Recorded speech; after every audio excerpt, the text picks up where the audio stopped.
Hello everyone, welcome back to my channel, welcome to my new blog. তো আজ সকালবেলায় এত ঝোড়ো বাতাস দিচ্ছিলো, এত আওয়াজ হচ্ছিল যে ভয়ে ঘুমটা ভেঙে গেল। আর এদিকে বাবাই সকাল সকাল রেডি হয়ে গেছে, একটা কাজে আছে বেরানোর জন্য। তো ওকে সকাল সকাল কি ব্রেকফাস্ট বানাবো তাড়াহুড়ো করে, সেই জন্য কাল রাতে একটু ছোলা সবুজ মুগ ভিজানো ছিল, তো ওটা দিয়েই একটু কোলা, বিট, গাজর, চাট মশলা দিয়ে একটু চাট বানিয়ে দিলাম। ও ওটাই খেয়ে নিল। প্রতিদিন আসছে, কালকে আসলো, আজকে আসছে। কি আছে দেখি, খুলো।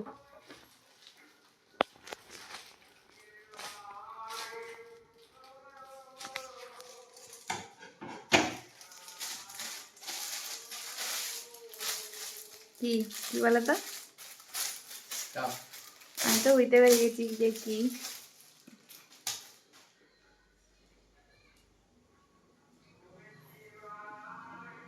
বাহ, গ্রীষ্মকালে এগুলো কেন কিনছো?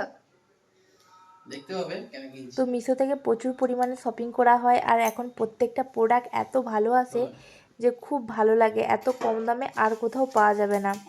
এদিকে দেখো, এরপরে আমার রান্নাঘরে কিছু বাসন ছিল, সেগুলো একটু ধুয়ে নিই, কারণ কাল রাতে ধোয়া হয়নি, এত ঝড় বৃষ্টি হচ্ছিল, কারেন্ট চলে গেছিলো, সেই জন্য আর বাসন টাসন ধোয়া হয়নি। তো সকালবেলায় রান্নাঘর যদি পরিষ্কার না থাকে এমনিতেই ভালো লাগে না, কিন্তু কিছু করারও ছিল না, সেই জন্য আগে বাসনগুলো আমি ধুয়ে নিচ্ছি। ধুয়ে নেওয়ার পর আজকে আমি পুজো দিইনি, বাবাই সকালবেলায় উঠে গোপালকে তুলে পুজো দিয়ে দিয়েছে, সেই জন্য আমার একটু চাপ কম আছে। তো বাসনগুলো ধুয়ে নিই চটপট করে। আর এদিকে দেখো, এই ডিবাগুলোতে না আমরা ঘি আনি মানে যেই দোকানে ঘি কিনি সেখান থেকে এই ডিবাগুলো করেই দেয়। আমাদের যত না তেল ফুরাই তার থেকে বেশি ফুরাই ঘি। বাবাই তো ঘি ছাড়া কিচ্ছু খেতে পারে না, যা খাবে তাতেই ঘি লাগবে, ভাত হোক রুটি হোক যা কিছু খাক না কেন সবেতেই ঘি চাই ওর। তো এই ডিবেগুলো ঘি ফুরিয়ে গেলে আমি ফেলে দিই না, এই ডিবেগুলো আমার কাছে অনেক আছে। আর এগুলোতে অনেক কিছু ভালো করে রাখা যায় জানো তো, খুব সুন্দর, সেই জন্য ডিবেটা ধুয়ে রাখলাম। এই তো এদিকের পরে ভাতটা বসিয়ে দিচ্ছি, কারণ সকাল সকাল করে আমাকে তাড়াতাড়ি করে রান্না করতে হবে, কারণ বাবাই খেয়ে আবার এসে অফিস যাবে। তো আজকেই তেমন কিছু রান্না করব না, সিম্পলি একটু রান্না করব। আজ ভালোও লাগছে না, আমার শরীরটা লুজ লাগছে জানো তো। এই কিছুদিন আগে থেকে তো আমি পিসিওডির মেডিসিন খাচ্ছিলাম, তো জানি না মেডিসিনগুলো হয়তো আমার শ্যুট করেনি। তো মেডিসিনগুলো খাওয়ার পর থেকে জানো আমার হাতে, পা, দাঁত সব জায়গায় এত পরিমাণ ব্যথা হচ্ছিল। আর শরীরটা দেখো একদম যেন মনে হচ্ছে ফুলে ফেপে গেছে। আমার যতটা ওয়েট ছিল তার থেকে বেশি আরও মনে হচ্ছে যেন ওয়েট গেন হয়ে গেছে। আর ভীষণ অস্বস্তি, আমার কষ্ট হচ্ছে প্রচুর পরিমাণে। জানো তো আমি পিসিওডি নিয়ে আমি তো সার্চ করেছি গুগলে, তো আমি যেটুকু বুঝেছি বাড়ির লোক যেন বুঝতেই চায় না। ওরা বলে যে না ডাক্তার দেখাতে হবে না, বাবাই আমাকে সবসময় সাপোর্ট করে। বাড়ির আরও যে সদস্য আছে তাদের বলছি, তারা আসলে বুঝতেই চায় না, ভাবে যে ওষুধ খেয়ে নিলেই হয়তো ঠিক হয়ে যাবে। কিন্তু এরপর আমি নিজেই ঠিক করে নিয়েছি যে না, আমি আর ওষুধ খাবো না, আমি ওষুধ না খেয়েই ঠিক করব। এর আগে যেন আমার 7 বছর হয়ে গেল পিসিওডি আছে।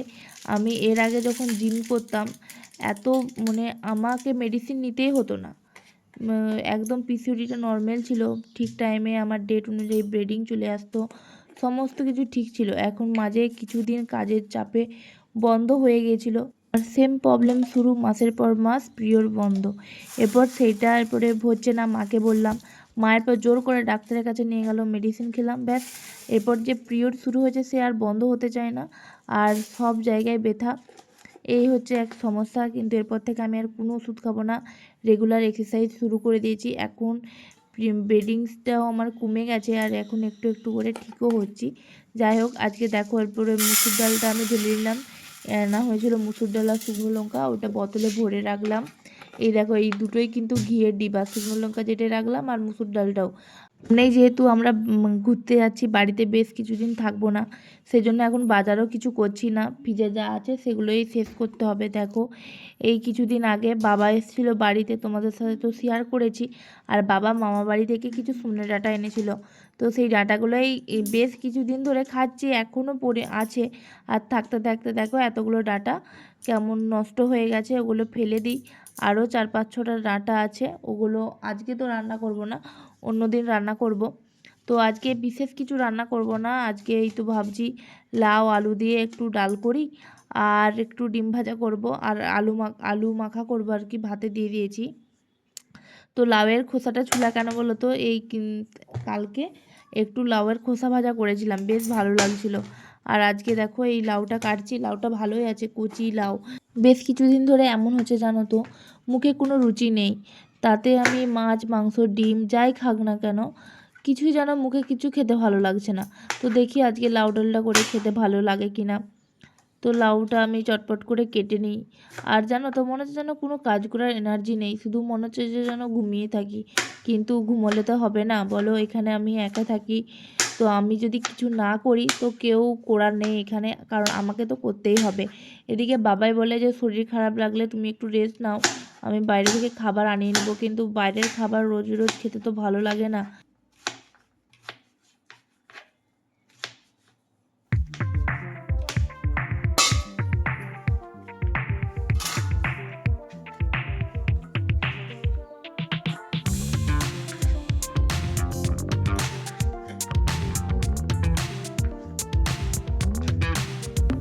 এটা দেখো আমাদের মাঠের জমির আলু। এই বছরে তো আলুর সেরকম দাম নেই, চারদিকে শুধু বাড়িতে আলু আর আলু। তো সেদিনে তো বাড়ি গিয়েছিলাম, আলু কিছু অল্প পরিমাণে আর কি নিয়ে এসেছিলাম। আমাদের আবার দুজনের মধ্যে আলু কারো আমার পছন্দের, কিন্তু আমার যেহেতু আলু খাওয়া চলে না এখন, সেই জন্য আর আলু অতটা খাওয়া হয় না। কিন্তু এই আলু দিয়ে চিপস বানালে না ভীষণই ভালো লাগে খেতে। তো যাই হোক, আলুটা কেটে নিলাম, এরপর ডালটা বসিয়ে দেবো। বাড়ি থেকে তো চিপস করার জন্য আলু আমি এনেছি, কিন্তু এত রোদ বৃষ্টি হচ্ছে যে, এই রোদ হচ্ছে তো বিকালবেলায় ঝড় চলে আসছে, সেই জন্য আর আলু কেটে রোদে শুকোতে দেওয়াই হচ্ছে না। ভালো করে রোদ দিলে আর চিপস বানাবো। তো যাই হোক, আমি ইয়ে করে নিলাম, ওই লাউ আর আলুটা কেটে ধুয়ে নিলাম। এরপর দেখো প্রেসার কুকারের মধ্যে সিদ্ধ করে নিই, কারণ সকালবেলাটায় এত তাড়াহুড়ো থাকে যে কড়াইয়ে করে সিদ্ধ করব। কড়াইয়ে করে সিদ্ধ করে করলে না হেভি টেস্ট লাগে, কিন্তু প্রেসার কুকারে অতটা টেস্ট লাগে না। কিন্তু তাড়াহুড়োর মধ্যে ওটাই করতে হবে আমাকে। এই তো দেখো মুসুর কলাই আর আলু সব কিছু দিয়ে দিলাম। এরপর লঙ্কা গুঁড়ো, হলুদ গুঁড়ো, জিরে গুঁড়ো, নুন, তেল সমস্ত কিছু দিয়ে এরপর প্রেসার কুকারে সিটি নেবো 2-3টে। জানো তো, যখন আমি বিয়ে হয়ে প্রথম শ্বশুর বাড়িতে এসেছিলাম, আমি প্রেসার কুকারে ঢাকা লাগাতেও জানতাম না। তো আমার শাশুড়ি মায় আমাকে প্রেসার কুকারে কীভাবে ঢাকা দিতে হয় এটা শিখিয়ে দিয়েছিলো আর কি, তারপর থেকে শিখে গেছি। আর এদিকে দেখো গাছ থেকে 2টো টমেটো নিয়ে আসলাম, দিয়ে টমেটোটাও ডালের মধ্যে দিয়ে দেবো। আর এদিকে কাজ করতে করতেই দেখো আমার বেডরুমে তো বিছানো গুছানো হয়ে গেছে, কিন্তু এই রুমটার গুছানো হয়নি। এই রুমটাতে কেউ না ঘুমালেও তাও বিছানা আর কি নোংরা হয়ে যায়। তো বিছানাটা পরিষ্কার করে নিলাম। এদিকে দেখো আমার বিছানায় সারাক্ষণ তুমি দেখতে পাবে এই পাখাটা থাকে, কারণ হচ্ছে যে জামাই ষষ্ঠীতে একবার তাল পাখা পাইনি, তো ভাই নিজের হাতে এই পাখাটা বানিয়ে দিয়েছিল, অনেক যত্ন করে বানিয়েছে। সেই জন্য সবসময় আমি রাখি এই পাখাটা, আর এই খাটে বসে বসে আমি পাখা করি। আর এদিকে দেখো ডালটা তো সিদ্ধ হয়ে গেছে। এদিকে দেখো পেঁয়াজ আদা রসুন কেটে আমি ডালটা সুতরে নেব। আর ওই বিছানার পরিষ্কার পরে আমি ঘরটা মুছেও নিলাম, সেটা তোমাদের সাথে শেয়ার করা হলো না।